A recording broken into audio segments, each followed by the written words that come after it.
Good afternoon, this is Evan with Build Brothers Roofing and Solar. I am on a torch-down modified bitumen roof.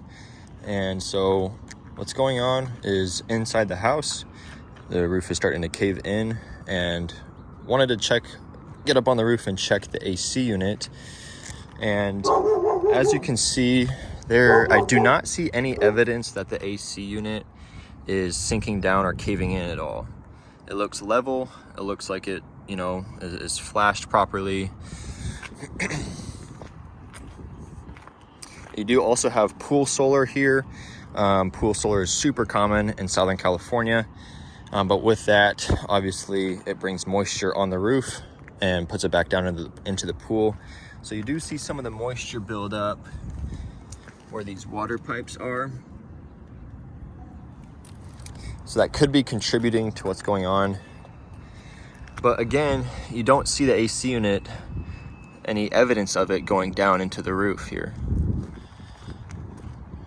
I'll get on the front side to get a look at that also.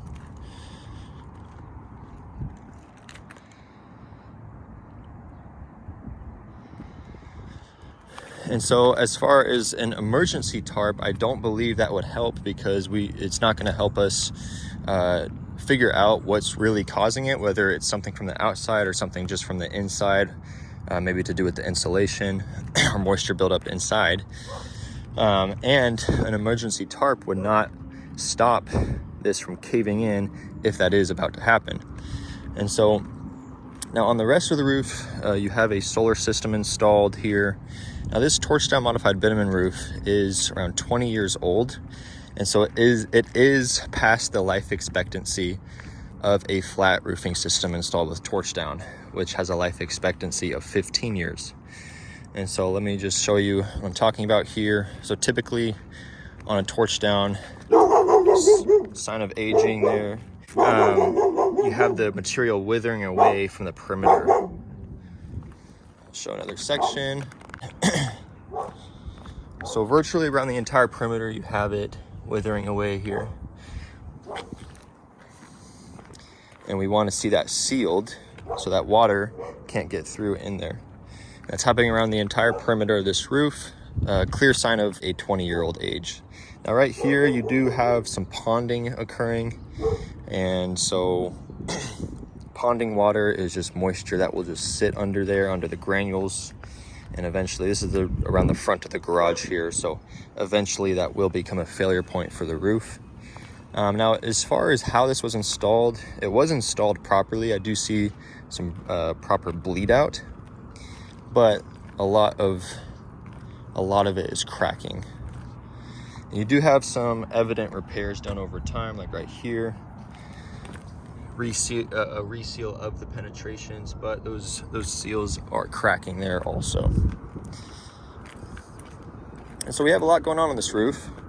Here's another area where that material is withering away, showing the age.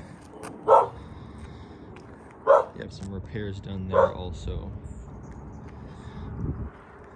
And so in my professional opinion, I do believe it is time for this roof to be fully replaced.